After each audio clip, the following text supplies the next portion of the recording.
साहेबांचं आकस्मिक निधन झाल्यानंतर मतदारसंघातून तसंच जिल्ह्यातून साहेबांच्यावरती प्रेम करणाऱ्या सर्व लोकांचं नेतृत्व पुढं कोण चालवणार किंवा कशा पद्धतीनं आपण ह्या विधानसभेला समोर जाणार ह्याच्याबद्दल विचारणा होत होती. सगळ्या कार्यकर्त्यांची अशी भावना झाली की साहेबांचं विधानसभेसाठी नेतृत्व करायची आपण जी जबाबदारी आहे ती साहेबांच्या कौटुंबिक म्हणजे मुलांवरती द्यावी.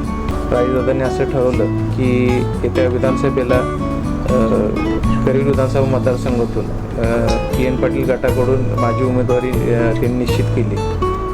करील विधानसभा तसंच PN पाटील गटाची सगळी निर्णय आणि सगळी जबाबदारी आम्हा दोन्ही भावांवर दिली. त्याबद्दल मी सर्वप्रथम त्यांचं मनापासून आभार व्यक्त करतो. खरं तर साहेबांचं आकस्मिक निधन झाल्यानंतर मतदारसंघातून तसंच जिल्ह्यातून साहेबांच्यावरती प्रेम करणाऱ्या सर्व लोकांचं नेतृत्व पुढं कोण चालवणार किंवा कशा पद्धतीनं आपण ह्या विधानसभेला समोर जाणार ह्याच्याबद्दल विचारणा होत होती.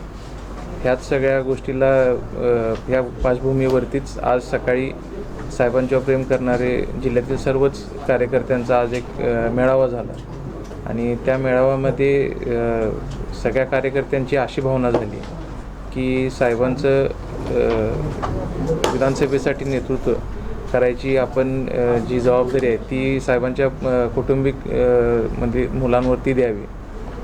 तो कार्यक्रम झाल्यानंतर सर्व प्रमुख नेते मंडळी ही चर्चा करण्यासाठी आमच्या घरी आले आणि त्यांनी ज्या काही घडामोडी झाल्या आज कार्यक्रमामध्ये त्या आम्हाला दोघांना सांगितल्या आणि त्यानंतर आमच्या दोघांची चर्चा झाल्यानंतर राजदादांनी असं ठरवलं की येत्या विधानसभेला करील विधानसभा मतदारसंघातून PN पाटील गटाकडून माझी उमेदवारी त्यांनी निश्चित केली आणि हे सगळं होत असताना आजपर्यंत जे साहेबांच्यावर असंख्य कार्यकर्त्यांनी प्रेम केलं आणि आज जो मेळावा घेतला आणि त्या कार्यकर्त्यांनी करील विधानसभा तसंच PN पाटील गटाची सगळी निर्णय आणि सगळी जबाबदारी आम्हा दोन्ही भावांवर दिली.